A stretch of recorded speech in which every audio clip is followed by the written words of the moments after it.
Aires.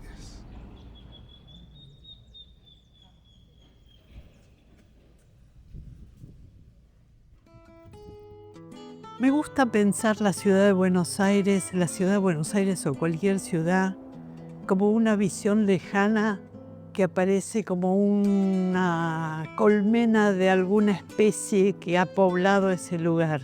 Creo que esta es una situación muy especial, la de estar sobre la pampa. Es como tener un papel en blanco y dibujar encima la ciudad. Creo que la carta de, ¿cómo se llama? La de Indias. La carta de Indias está hecha con ese criterio, que es un trazado sobre un plano. Martínez Estrada decía que era como una mancha de aceite en un papel de diario que se extiende y va chupando y se va ocupando así. Bueno, la ciudad de Buenos Aires se extiende sobre la pampa y el límite que nos tiene al oeste, al norte y al sur tampoco lo tiene al este, porque el río tiene bordes deformables. Lo hemos ido cambiando muchísimo y eso también hace que nuestros límites son móviles. En el imaginario de la ciudad siempre está la ciudad formal y los barrios de origen informal siempre se producen mirando la ciudad formal. Históricamente las intervenciones sobre las villas o los barrios populares se han organizado de manera tal de promover su integración o su articulación con el tejido formal, ¿no? Creo que la gran protagonista es la autoproducción. Buenos Aires es una ciudad autoproducida, ¿no? Autoconstruida, mejor dicho. Yo creo que en residencia en particular y en los últimos 40 años te evolucionó mucho las características de la unidad. No solamente las del edificio, sino las de la unidad. Acompañando a la evolución de lo que es la sociedad en el mundo y en la Argentina. Digamos, la gente vive más sola, la familia era la unidad de vivienda, hoy no lo es más. Las formas de habitar desde fines del siglo XIX hasta el presente cambiaron bastante, cambiaron mucho. En principio eran unidades de convivencia que juntaban primos, allegados a la familia, varias generaciones emparentadas de manera sanguínea. Además, bueno, en las grandes casas, el personal doméstico, que era muy importante en las clases medio altas y altas, con lo cual las viviendas eran unidades de convivencia muy amplias, desde los sectores populares hasta las viviendas de las élites. ¿Qué tiene de particular, o si hay algo que tiene de particular la vivienda en Buenos Aires con respecto a otras ciudades? Yo pensaría, históricamente, en la relación entre vivienda y ciudad. En esa vivienda que se desarrolló dentro de manzanas homogéneas, que atravesó una expansión muy rápida en distintas direcciones y que se basó en esa homogeneidad que da la manzana tradicional, ¿no? Bajo la forma cuadrada nuestra o forma rectangular, por ejemplo, de los portugueses, básicamente lo que establece es un límite muy simple, directo y eficaz de división entre el mundo de lo privado y el mundo de lo público. En último análisis, en la puerta, en el umbral, se pasa de uno a otro. Las antiguas casas tenían un zaguán, que eran una especie de, cápsula o válvula de transición. Pero la idea es que los dos espacios son completamente distintos e incompatibles. Pero el ángel no estaba, lo perdí tras la infancia, de la casa a la escuela, tiempo ayer. Quería caracterizar a la ciudad de Buenos Aires, que me parece que una de las cosas importantes es la continuidad que tiene. Que la ciudad sea una masa continua, que casi se toquen a mano los vecinos, es una condición que le da cierto carácter muy claro. La ciudad es continua. Es una ciudad donde, por ejemplo, no suele haber transiciones bruscas entre sectores de distinta extracción social. Hay un dato muy especial y que es fundamental para entender el problema de la habitación, que es la afluencia de la inmigración masiva. La inmigración europea que llega al país en las últimas décadas del siglo XIX y que queda concentrada en gran medida en las grandes ciudades del litoral, sobre todo en Buenos Aires. ¿Dónde vivía esa población que llegaba? Bueno, en viviendas colectivas, bastante precarias, que se alquilaban por habitaciones, casas de inquilinato, que en Argentina se llaman conventillos. Había también otros tipos de mala vivienda popular, pero los discursos de los médicos, de los reformadores sociales, de los políticos que miraban el hábitat popular, se centraban en el conventillo, ¿no?, como la vivienda urbana de peor calidad.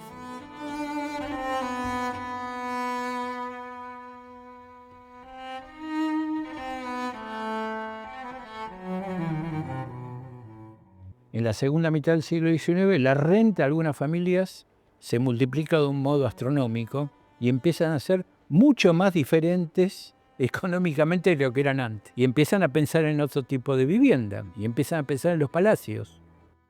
Los palacios que se construyen a lo largo alrededor de la Plaza San Martín, de la Avenida Alvear, esos palacios se hicieron ahí, entre otras cosas, porque no había lugar.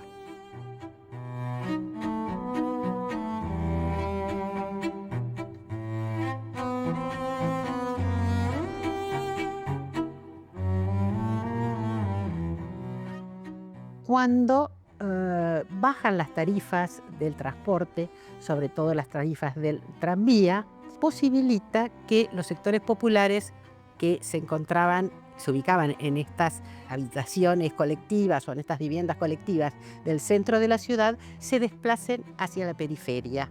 Hay una oferta de lotes baratos que se venden en loteos públicos de manera individual y hay muchos trabajadores que pueden hacer ese cambio, digamos, del centro a la periferia, que va a formar o a ir formando los barrios de Buenos Aires. Al mismo tiempo, las familias estaban como aisladas, ¿no?, a diferencia de lo que ocurría en los conventillos, que si bien tenían una gran cantidad de falencias, obviamente desde el punto de vista sanitario, por otro lado, permitía que sus pobladores se beneficiaran de la colaboración colectiva. Pero bueno, esto va a ir desapareciendo, digamos, en función de nuevas formas de habitar.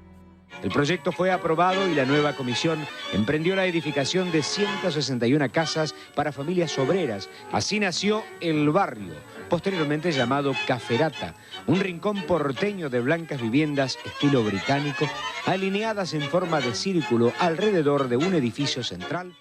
El Congreso creó una entidad estatal que fue la Comisión Nacional de Casas Baratas, que no tenía por misión construir a gran escala, eso era un problema del mercado, pero sí experimentar, hacer pequeños conjuntos que fueran guiando a la iniciativa privada y que además le permitieran al Estado chequear el uso de esas unidades y cuáles eran más convenientes o no. El gran protagonista de ese proceso de construcción de los barrios fue lo que llamamos aquí la Casa Chorizo. Una casa individual adaptada a los lotes angostos y profundos de la manzana tradicional, en la cual se van adosando distintas habitaciones, en general comunicadas entre sí y también comunicadas por una galería que da a un patio lateral. ¿Por qué se difundió tanto esta tipología de la casa chorizo? Con esa tipología chorizo se podía hacer una casa popular, se podía hacer una casa para gente con mayor disposición de recursos. Al mismo tiempo, también posibilitaba un mecanismo que fue muy importante en el crecimiento de Buenos Aires y que es la autoconstrucción, porque podía ir construyéndose por partes.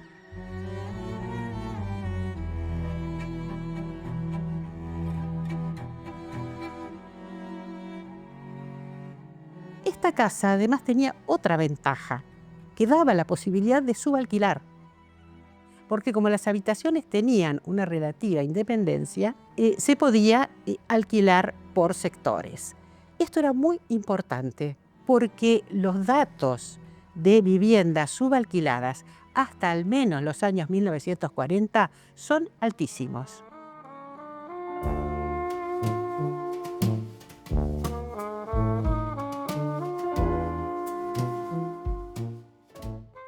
Para los sectores altos, el departamento implicó, sí, un nuevo modo de vida. Las familias de la élite se sienten menos afectas a las grandes mansiones urbanas, porque pasan mucho tiempo en otras viviendas, en sus viviendas suburbanas, en sus casas de veraneo, en sus temporadas en Europa. Entonces ya esas grandes casonas, esos petits hotels, los palacios, a partir de la década del 30, dejan de construirse, digamos, en gran medida. La acumulación de capital y el aumento del valor de la tierra hace que desde fines de la década del siglo XX, se expande mucho la construcción de casas de renta, que son viviendas hechas en base a distintas unidades de vivienda, viviendas colectivas, es decir, que viven muchos núcleos de convivencia dentro del mismo edificio, y eso tiene distintas formas.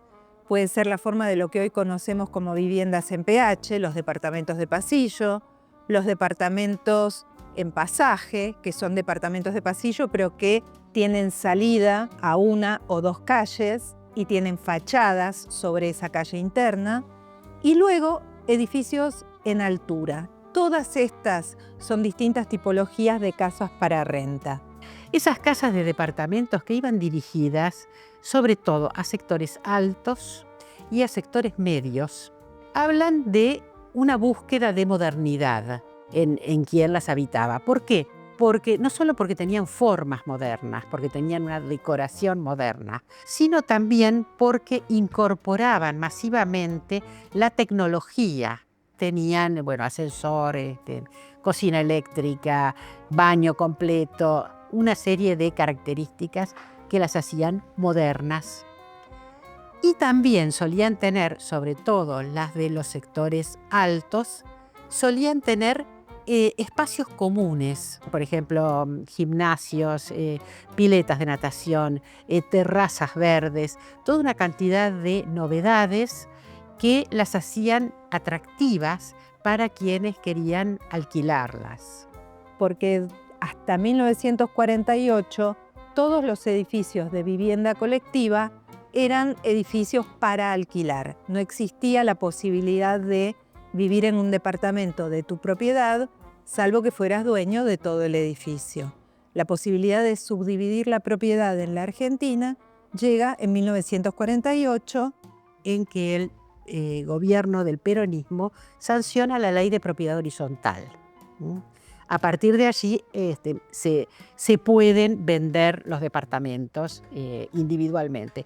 Pero hasta ese momento la casa colectiva era sinónimo de alquiler. El régimen de propiedad horizontal hace que cambien enormemente un montón de parámetros culturales. En principio, muchos rentistas, muchos inquilinos y familias inquilinas pasan a querer adquirir su vivienda. En la ciudad de Buenos Aires, la cantidad de propietarios era de un 17% antes de la ley de propiedad horizontal.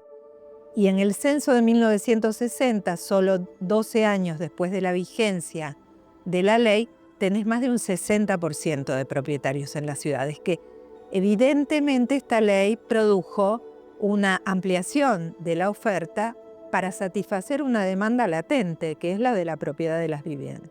Por otra parte, la tecnología determina cambios enormes en las viviendas. El hecho de que sea posible obtener confort, alimentos y un montón de bienes necesarios para la vida cotidiana de manera más rápida, eficiente y económica, permite que las tareas domésticas sean menos pesadas, que puedan ser más compartidas. Y bueno, eso va determinando un montón de cambios. Si uno mira, por ejemplo, las cocinas, si ustedes ven algunas casas chorizos que no han sido remodeladas, van a ver que las cocinas y los baños están en el fondo del lote. ¿Por qué?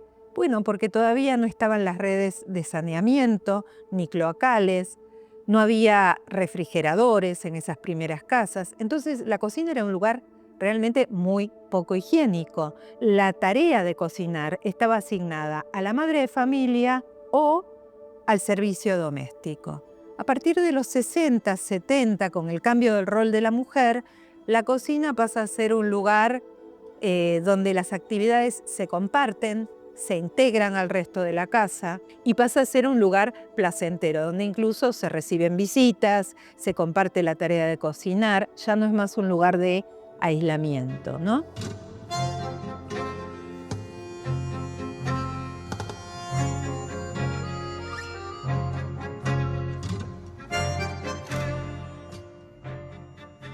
Después de la década del 60, con la ley de propiedad horizontal hay un cambio muy importante en las tipologías y bueno, el desarrollo de las viviendas en altura, de los edificios de departamentos y demás. Entonces ahí empieza a cambiar la fisonomía de la ciudad, ¿no? Después tenemos los grandes conjuntos que se hicieron en los años 70, por 60, 70, que lamentablemente han quedado muy aislados. Ahí se destruyó el amanzanamiento tradicional, ¿no? Pensemos, por ejemplo, en Lugano, pensemos en Soldati. Eso es otra cosa, pero justamente no hay manzana. Yo me imaginaba, si en un plano de la ciudad de Buenos Aires marcáramos las intervenciones estatales, aparecerían como manchones aislados, pero no se llegaron a conformar e influenciar fuertemente en el entorno. Entonces siempre los barrios han sido tomados como una cosa separada, es del barrio, que no se integran a la ciudad. No sé quién a quién no integran, pero pasa eso, que son islas y hay muchos barrios. El Banco Hipotecario Nacional, que había sido el gran protagonista de la relación entre Estado y vivienda, fue privatizado. Así que el Estado se retiró en gran medida. En el siglo XXI, los gobiernos del kirchnerismo trataron de retomar la centralidad del Estado. Cosa que, bueno, trataron de hacerlo. Lo lograron en parte. Hubo una inversión grande en vivienda, pero lo que ocurre es que lo que se había desmantelado no solo era una forma de financiar, era todo un aparato de reflexión, de producción, de diseño, de proyectos de viviendas. O sea, todo ese aparato estatal destinado a la vivienda que se había construido entre los años 40 y los años 70 había sido desmantelado. Desde el año 60, 70, las viviendas son iguales, salvo un cambio, un poco de lenguaje, pero la unidad de vivienda, algo pasa con este tema, porque se mantiene inamovible, es rígido. A mí me parece, no sé si es así, pero a mí me parece que hay otro código que no es el código de edificación, que es el código del mercado inmobiliario. El mercado inmobiliario ha fijado pautas de tamaños, de relaciones y demás, que a veces son verdaderas y a veces son totalmente obsoletas.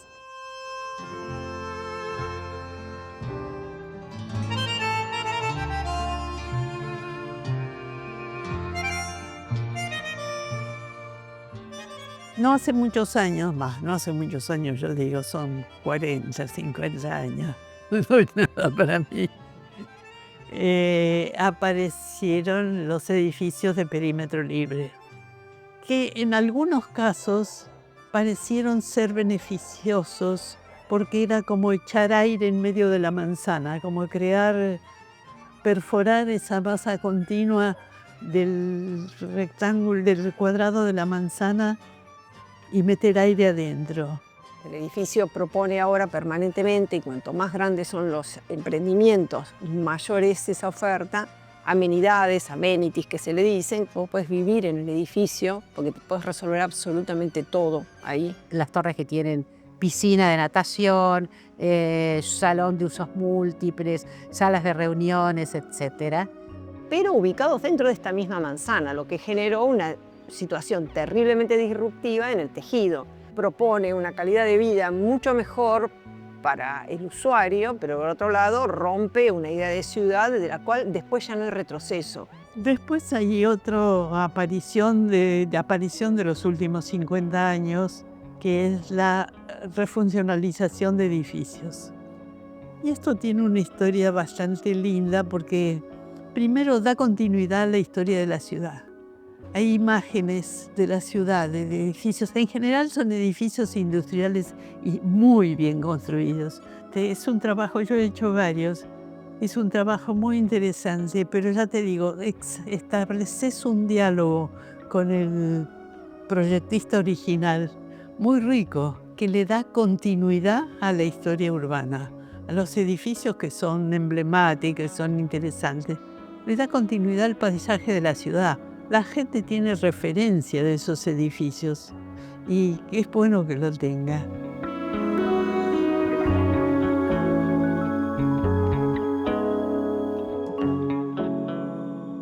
La informalidad en la ciudad de Buenos Aires es tan antigua como la ciudad. El antecedente más documentado tiene que ver con lo que fueron los antecedentes del actual Barrio 31, la actual Villa 31, ¿no? En esa zona del puerto, próxima al puerto de Buenos Aires, se desarrolló, se dice que se habría desarrollado uno de las primeras villas, ¿no? de la ciudad. Los barrios se organizan originalmente por ocupación de tierras, pero digamos, llegado fines del siglo XX, inicios del siglo XXI, esas posibilidades de seguir ocupando terrenos se agota, ¿no? Entonces ahí es cuando empieza este proceso de densificación de los barrios, ¿no? Y lo que podríamos pensar como una consolidación, como procesos de consolidación, ¿no? En un momento, ¿no? Cuando ya no hay más terrenos disponibles para ser ocupados en estos barrios, las familias empiezan a subdividir sus terrenos. Cuando ese proceso de subdivisión inicial se agota, empiezan a venderse los aires, las terrazas, y empieza la construcción en altura. Inicialmente es una construcción que se destina a otros miembros de la familia o tiene un uso familiar, pero que progresivamente va incorporándose al mercado informal de alquiler o de compraventa. Bueno, las políticas públicas tuvieron a lo largo del tiempo distintas orientaciones. Inicialmente, cuando estas intervenciones empiezan a tomar forma, lo que se piensa es en la erradicación, ¿no? Entonces las primeras políticas, la primera generación de políticas se orienta hacia la erradicación. En la década del 80 empieza a repensarse, ¿no? La perspectiva de la erradicación y empieza a surgir esta noción de la radicación. Bueno, tenemos que erradicar a las familias en los lugares en donde originalmente ocuparon terrenos, ¿no? Entonces ahí las políticas se orientan a la regularización del dominio fundamentalmente, bajo la hipótesis de que si las familias eran propietarias de esas tierras, de esos terrenos y de su vivienda, bueno, iban a introducir mejoras, iban a invertir, ¿no? De alguna manera en la mejora de ese hábitat. Y en particular se desarrollaron 4 experiencias muy interesantes: Barrio 31, Rodrigo Bueno, Playón de Chacarita y Villa 20. Y claramente han sido interesantes en términos del tipo de iniciativas que se llevaron adelante, digamos, las obras de regularización en términos urbanísticos, apertura de calles, digamos, alumbrado público, generación de espacios públicos y demás, estuvieron acompañadas muchas de ellas con producción de vivienda social.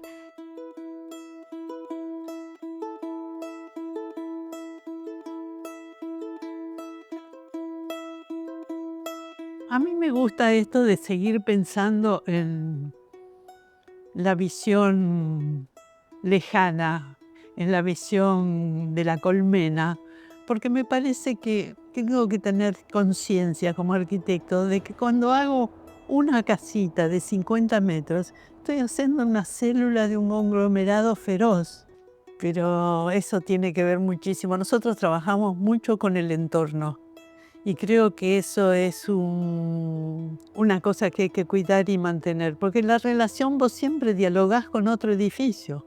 Por más que el tuyo tenga una fachada perfecta, lindísima, dialoga con el vecino y entonces tienen que dialogar, no tienen que gritar. Porque la ciudad es el encuentro, es la confrontación, es la discusión, son los acuerdos, los desacuerdos que va tejiendo la sociedad. Y eso es lo que lo hace valioso.